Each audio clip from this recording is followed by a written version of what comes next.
حضرت ابو بکر صدیق کا کمال یہ ہے کہ میرے نبی کریم علیہ السلام نے نا ان کی شان ایک الگ انداز میں بیان فرمائی، الگ انداز میں۔ محبوب فرمانے لگے میں نے جس کے سامنے بھی دین پیش کیا اس نے دلیل مانگی۔ ایک بات آپ کو بتاؤں، یہ میری بات یاد رکھنا، اس کو کبھی نہ بھلانا، جو اپنوں سے دلیل مانگتا ہے نا وہ اپنا ہوتا ہی نہیں۔ اپنوں سے دلیل مانگ لی اس نے، بغیر دلیل کے، بغیر حیل و حجت کے۔ یہ ایک بات ہے، میں اس کو سمجھاؤں گا نہیں، نہ کھولوں گا، بس کہہ کے گزر جاؤں گا۔ اس کو سمجھ لیں اگر آپ کی سمجھ میں آئے تو۔ جس نے اپنوں سے دلیل مانگی نا، جس نے وضاحت مانگی، جس نے ثبوت مانگا، وہ اپنا تھا ہی نہیں۔ تو کیا ضرورت پڑی تھی کہ وہ دلیل مانگتا، وضاحت پوچھتا؟ حضرت نجم الدین کبریٰ رحمت اللہ علیہ کے مرید تھے حضرت امام فخر الدین رازی، اتنے بڑے امام ہو کے ایک فقیر کے غلام تھے۔ تو فرماتے ہیں آخری وقت آیا تو شیطان آ گیا، میں اس کو کہتا تھا رب ہے، تو شیطان بھی تو بڑا عالم ہے نا، تو وہ دلیل توڑ دیتا تھا۔ فرماتے میں نے 360 دلیلیں دی، اس نے ساری توڑ دی۔ تو پھر میں نے اپنے شیخ کی طرف توجہ کی، میں نے کہا حضور کو نظر کرم فرمائے۔ تو شیخ نجم الدین کبریٰ فرمانے لگے اس بے ایمان کو کہہ دے میں اپنے رب کو بغیر کسی دلیل کے رب مانتا ہوں، دلیل کی ضرورت ہی نہیں، بس میرا رب ہے تو رب ہے، ختم ہو گئی بات۔ نبی رحمت علیہ السلام فرمانے لگے میں نے جس کے سامنے بھی دین پیش کیا اس نے دلیل مانگی، فرمایا یہ واحد میرا ابو بکر صدیق ہے۔ میں نے اسے کہا ہے کلمہ پڑھ لو، اس نے دلیل مانگی نہیں، فوراً ہی کلمہ پڑھ کے مسلمان ہو گئے۔ کوئی دلیل نہیں، کوئی معجزہ نہیں، کوئی طلب نہیں، کوئی شے نہیں۔ ساری زندگی مطمئن ہی نہیں ہو پائے لوگ، ساری زندگی اطمینان ہی نہیں ہو سکا۔ اس کو بھی سنا، اس کو بھی سنا، اس سے بھی سوال پوچھا، اس سے بھی پوچھا۔ بھائی تو نہیں، تو مطمئن ہونا نہیں چاہتا، تو بحث کرنے کے لیے علم سیکھ رہا ہے، اس نے عمل کرنے کے لیے سیکھنا ہوتا ہے، اس کو تو ایک حرف ہی بڑا کافی ہوتا ہے، تو ایک لفظ کی ضرورت ہوتی ہے، ایک جملے میں ساری زندگی لوگ گزار دیتے ہیں۔ حضرت ابو بکر صدیق رضی اللہ تعالیٰ عنہ نے بحث والا دروازہ نہیں کھولا، حضور نے کہا کلمہ پڑھو تو انہوں نے کلمہ پڑھا اور مسلمان ہو گئے۔ کوئی دلیل، کوئی وضاحت، کسی چیز کی کوئی حاجت، ختم ہو گئی بات۔ اصل مسئلہ پتہ کیا ہے، جو لوگ سوچ سمجھ کے چلتے ہیں نا، تو سوچ کتنی ہے انسان کی، وہ کتنا کام دے گی۔ یہ جو وارفتگی ہوتی ہے نا، یہ جو محبت ہوتی ہے، یہ جو پیار ہوتا ہے، یہ زندگی کو آسان کر دیتا ہے۔ سوچنے سمجھنے کے دائروں سے آدمی نکل جاتا ہے، اس کا کام وہ کہتا ہے کہ میں نے سوچنا نہیں، میں نے ماننا ہے، میں نے رب رسول کی ذات کے بارے میں سوچنا نہیں، میں نے ماننا ہے۔ تو ماننے والے لوگ جو ہوتے ہیں وہ فائدے میں ہوتے ہیں، تو عمل کر رہے ہیں، بات مانی، عمل کیا۔ عقل کا بے شمار اور بے دریغ استعمال، اپنی چھوٹی عقل سے بڑے مسئلے حل کرنے کی کوشش کرنا، یہ انسان کو نقصان دیتا ہے۔ بہت ساری جگہوں پہ وہ الجھ جاتا ہے۔ ہر جگہ عقل استعمال کرنا، لیکن رب رسول کے معاملے میں نہ استعمال کرنا، ورنہ نقصان ہو۔ عقل چھوٹی ہے اور اللہ رسول کی ذات بڑی ہے، کبھی بھی اس دائرے میں بند کرنے کی کوشش نہ کرنا۔ جناب ابو بکر صدیق رضی اللہ تعالیٰ عنہ ہر معاملے میں، ہر معاملے میں۔ ایک حدیث بخاری کی، شاید میں نے پہلے بھی عرض کی تھی، لیکن چونکہ وہ عنوان کے لحاظ سے ایک بہت بڑی دلیل ہے، دوبارہ عرض کرتا ہوں۔ نبی پاک علیہ السلام نے 1500 کے قریب صحابہ سے فرمایا تھا کہ چلو عمرہ کرنے چلیں۔ عمرہ کرنے جب ہم جاتے ہیں نا تو ہمارے گلے میں پھول بھی ڈالے جاتے ہیں، اور آپ کو پتہ ہے بتانا بھی پڑتا ہے لوگوں کو کہ میں عمرہ کرنے جا رہا ہوں۔ پھر روٹی بھی پکتی ہے، پھر سب رشتہ داروں کو پتہ بھی چل جاتا ہے، اور بندہ چلا جائے ایئرپورٹ تو احرام باندھا ہو نا، تو پتہ چلے نا فلائٹ تو 24 گھنٹے لیٹ ہے، تو جن کو حکم ہے نا کہ تم نے سی بھی نہیں کرنی، وہ بھی روڑے اٹھا لیتے ہیں۔ احرام باندھا ہوا ہے، حکم ہے کہ اب تم نے کوئی جھگڑا، کوئی لڑائی، کوئی فساد، تو ایئرپورٹ پہ لوگ روڑے اٹھا لیتے ہیں، کہتے ہیں ہم ایئرپورٹ بھی توڑیں گے، اور فلائٹ کا جو عملہ ہے اس کا گریبان بھی پکڑیں گے۔ بڑا کچھ ہی دنیا کرتی ہے۔ اور اگر کسی کے پیر صاحب نے کہا ہو چلو عمرہ کریں، اللہ، پھر ایئرپورٹ پہ جا کے پتہ چلے کہ پیر صاحب کے ساتھ تو دھوکہ ہو گیا، بندہ غلط نکلا ہے، پیری مریدی قائم رہے گی؟ سوال ہی نہیں پیدا ہوتا، سوال ہی نہیں پیدا ہوتا۔ میرے ساتھ ایک سنگی نے ایک دفعہ بات کی، کہنے لگا جی پیر صاحب کامل نہیں۔ میں نے کہا کیا غلطی ان میں پائی جاتی ہے؟ کہتے میں انہوں نے پوچھ کے باہر دے پیسے جمع کرائے سن، تو میرا کام نہیں بڑھیا۔ میں کہ تو پیر پڑھ لیا، تیرے تو کوئی نجومی پڑھنا چاہیے تھا، وہ نجومی ہونا چاہیے تھا تیرے لیے، تاکہ وہ اچھی طرح غور کرتا، جی آپ کو پتہ ہے نا اہل سنت میں کتابیں بھی نکلتی ہیں. کئی لوگ کہتے ہیں جی کوئی کتاب کٹ کے دسو. میں کیوں کسی لکھی نہیں تو کٹیے کی تو کون سی کتاب ہے جو آپ کہہ رہے ہیں نکالیں اور ذرا بتائیں کہ فلانا کام میرے لیے ٹھیک رہے گا کہ نہیں. ایک استخارہ ہے دین میں, اور استخارے کا بھی بابت معاملہ یہ ہے کہ آپ نے استخارہ کر لیا, اس کے بعد بھی آپ حتمی فیصلہ نہیں کریں گے. بزرگ کہتے ہیں کہ استخارہ کر کے بھی یہ کہو کہ جی میری سمجھ میں یہ آیا ہے, باقی حقیقتوں کا علم اللہ جانے, اللہ کا رسول جانے صلی اللہ علیہ وسلم. حقیقتوں وہی جانتے. تو الجھے نہیں زندگی میں. 1500 کے قریب صحابہ تھے. حضور نے فرمایا احرام باندھو بھائی, عمرہ کرنا ہے. حدیبیہ کے مقام پہ گئے تو قریش مکہ نے روک لیا, نہیں کرنے دیں گے. جب بات بہت آگے بڑھی تو پھر شرطیں لکھی گئیں. شرطیں بڑی سخت ہیں کہ جو مسلمان مکے سے مدینے آئے گا مدینے والے واپس کریں گے, اور اگر کوئی مسلمان مدینے سے مکے چلا گیا تو مکے والے واپس نہیں کریں گے. ہم ان کے لوگ دیں گے, وہ ہمارا بندہ دیں گے نہیں. یہ شرطیں تھی. صحابہ پریشان تھے. اب جب شرطیں طے ہو گئیں, شرطیں بھی سخت ہیں, نبی کریم علیہ السلام نے فرمایا بھی احرام کھول دو, فلائٹ کل نہیں جانی, پرسوں نہیں جانی, یعنی ہم اس سفر میں عمرہ کر ہی نہیں رہے, احرام کھول دو.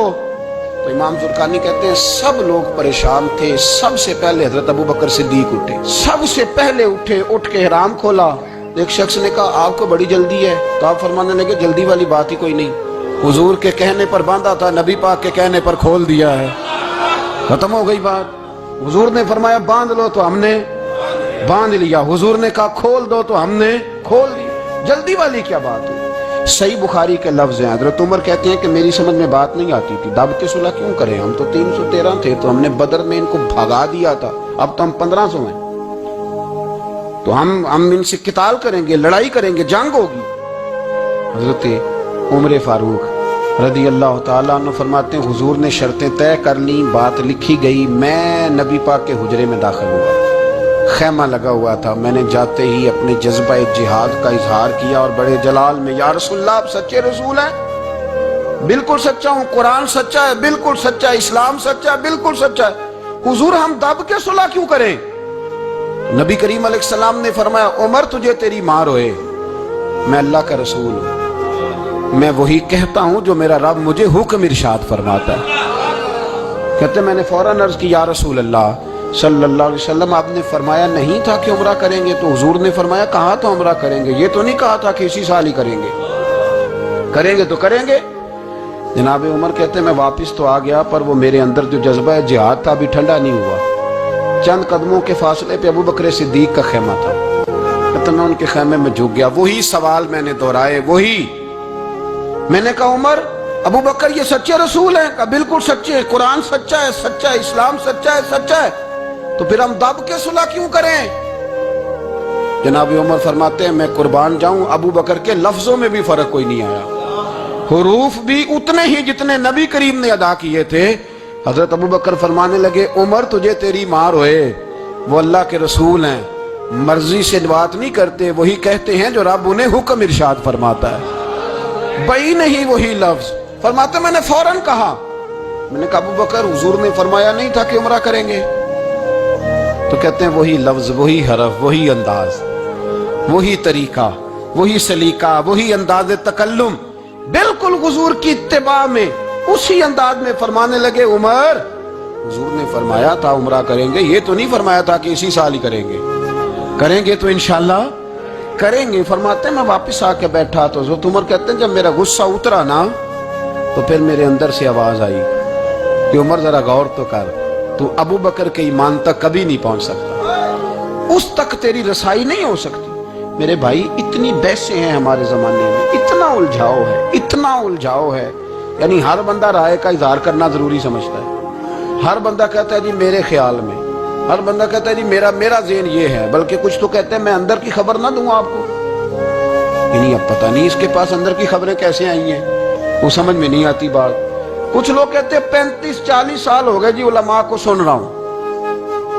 تو میں کہتا ہوں کہ میرا تو خیال ہے کہ 35 دن بھی بندہ کسی کو سن لے تو سیانہ ہو جاتا ہے. تو 35 سال سے اگر آپ کی سمجھ میں نہیں آئے تو پھر زمین ہی بنجر ہے. پھر مہربانی کریں یہ ٹائلیں اکھیڑ کے نا تو نیچے سے کچی زمین نکالیں تاکہ کوئی بات سمجھ میں آئے. اگر 40 سال ہو گئے, 40 سال میں ایک اجتماع میں حاضر تھا، ابھی بھی میں عرض کر رہا تھا، تو وہ صاحب مجھے کہنے لگے کہ حضرت صاحب میں نے نا فلاں عالم کو بھی بلایا، فلاں کو بھی بلایا، فلاں کو بھی بلایا، فلاں کو بھی بلایا، اب آپ کو بلایا ہے، تو اس طرح کر کے میرے ساتھ رویے ہیں، بڑا الحمدللہ پیار ہے۔ تو میں نے ان سے پوچھا آپ نماز پڑھتے ہیں؟ میں نے کہا نہیں۔ کچھ اور باتیں پوچھی تو جواب نفی میں آیا، تو میں نے کہا کہ اب آپ نے مہربانی کرنی ہے، اتنے علماء کا نام نہیں لینا، کیونکہ پھر تو بزرگوں کے بارے میں لوگ شک کریں گے کہ انہوں نے اس کو دیا کیا ہے۔ تو ایک بزرگ کی بات سنتے ہیں تو کئی دنوں تک وہی ہمیں بڑا تر و تازہ رکھتی ہے، اور آپ کو اتنے عرصہ ہو گیا تو آپ نے حاصل کیا کیا ہے؟ صرف باتوں کا گورکھ دھندا، لفظوں کا ہیر پھیر، جملوں کا الٹ پلٹ کرنا، یہ زندگی ہے؟ یہ زندگی ہے صرف باتیں کیلو کال سن لی آ گئے؟ نہ اسے ذرا آگے نکلیں، عمل کب کرنا ہے میرے بھائی؟ یہ بحثیں، یہ ابحاث، یہ لمبے چوڑے معاملات، یہ طے، بزرگوں میں نا ایک صنف ہے مرید ہونا اور ایک ہوتا ہے طالب ہونا، یہ دو باتیں، یعنی آپ کہیں گئے اس کے مرید ہو گئے تو پھر کسی اور جگہ کسی بزرگ سے نسبت ہوئی تو وہاں آپ طالب۔ میرے پاس کچھ لوگ آتے ہیں کہتے ہیں آپ طالب کر لیں، تو میں کہتا ہوں آپ مہربانی کریں ایک کی نوکری کریں، وہ بڑی مشکل ہے تو جگہ جگہ پہ جانے کی کیا ضرورت ہے؟ مطلب میں انکار نہیں کرتا کسی ایسی چیز کا جس کو بزرگوں نے رائج کیا، لیکن سمجھے نا، مطلب ایک کی بات پوری سنی نہیں گئی ہم سے، آپ خیر کی بات ہر جگہ سے سنیں، ہر جگہ سے، لیکن یہ صرف وہ تعلق بنانے کی کوشش کرنا کہ جس سے تھوڑا سا رابطہ بن جائے، جس سے تھوڑا سا تعلق بن جائے، جس سے تھوڑا سا نا پتہ چل جائے، اس سے نکلیں، سیکھنے کا ماحول بنائیں۔ اتنی عقل کے گھوڑے نہ دوڑائیں کہ عقل بھی بیچاری تھاکی جائے اور کوئی چیز ہاتھ بھی نہ آئے، کچھ کریں، عمل کریں۔ لیکن ایک جگہ میں حاضر تھا تو وہاں دستار فضیلت کا جلسہ تھا، تو ایک مولانا نے تقریر کی، جس طرح تاجر کہہ لیتا ہے نا جی میں الحمدللہ اگر کمائی کرتا ہوں تو غریبوں کو بھی دیتا ہوں، سمجھا لیا نا اپنے آپ کو۔ رشوت لینے والے نے بھی ایک دلیل گاڑ لیا، وہ کہتا ہے میں امیروں سے نہیں، میں غریبوں سے نہیں لیتا، تو امیروں کا حساب لینے کی ڈیوٹی اللہ نے آپ کی لگائی ہے کہ آپ حساب کریں امیروں کا کہ وہ کیا کر رہے ہیں۔ یہ ہم نے نا یہ دلیلیں گھڑ لی ہیں، یہ ہم نے دلیل گھڑ لی ہے کہ وہی اپنے آپ کو مطمئن کرنے کے۔ میں حاضر تھا تو ایک مولانا تقریر کی جی عالم ساری رات، یہ صرف علماء کی بات نہیں، ہر طبقے نے اپنے بارے میں اس طرح کی چیزیں یاد کر لی ہیں، ہم نے رٹ لی ہیں۔ جیسے خامد نے یاد کر لیا ہے کہ کسی غیر کے لیے سجدہ جائز ہوتا تو اللہ عورت کو حکم دیتا، نبی پاک حکم دیتے کہ وہ خامد کو سجدہ کرے، تو بی بی نے بھی یاد کر لیا ہے کہ حضور نے فرمایا تم میں سب سے بہتر وہ ہے جو بیوی کے حق میں بہتر ہے۔ سب نے اپنی اپنی مرضی کی چیزیں، دوسری کی مرضی کی چیز کسی نے یاد نہیں کی، سب نے اپنی اپنی مرضی کی چیزیں یاد کر لی۔ تو مولانا تقریر کر رہے تھے، کہنے لگے جی حضور نے فرمایا ہے کہ عالم ساری رات سویا رہے اور عابد ساری رات عبادت کرتا رہے، درجہ پھر بھی عالم کا زیادہ ہے۔ پھر دوسرے آئے انہوں نے بھی اسی حدیث پہ بات کی، تیسرے آئے تو انہوں نے بھی اسی حدیث پہ بات کی، تو میرا نمبر آیا تو میں نے کہا جی یہ جو حدیث آپ سنا رہے ہیں نا یہ حدیث بالکل ٹھیک ہے، بالکل ٹھیک ہے کہ عالم ساری رات عشاء پڑھ کے سوئے، فجر کے وقت اٹھ کے فجر پڑھے، اور عابد ساری رات نماز پڑھے تو درجہ پھر بھی عالم کا زیادہ ہے۔ بالکل ایسے ہی ہے، بلکہ ایک حدیث میں تو یہ ہے کہ 70 عابد بھی عبادت کریں اور عالم سویا رہے تو ان 70 سے سونے والے عالم کا درجہ، یہ بات بالکل ٹھیک ہے۔ لیکن میں نے کہا اس کا بھی خیال رکھو کہ یہ حدیث غوث پاک کو بھی آتی تھی، یہ غوث پاک کو بھی آتی تھی حدیث، اور بڑے عالم تھے، پر وہ تو عشاء پڑھ کے مصلی پہ بیٹھتے تھے اور فجر تک مصلی پہ بیٹھے رہتے تھے، حالانکہ یہ حدیث انہیں بھی آتی تھی، یہ حدیث خواجہ معین الدین چشتی کو بھی آتی تھی، اور وہ بڑے عالم تھے، لیکن اس کے باوجود وہ عشاء پڑھتے تھے اور فجر تک مصلی پر بیٹھے رہتے تھے۔ حضرت عثمان غنی سے بڑا عالم تو کوئی نہیں نہ ہوگا اس زمانے میں، حضرت عثمان غنی رضی اللہ تعالیٰ عنہ جیسا شخص تو کوئی نہیں نہ ہوگا، پر وہ عشاء کے بعد قرآن پاک پڑھنا شروع کرتے تھے اور فجر سے پہلے پہلے قرآن پاک ختم کر لیا کرتے۔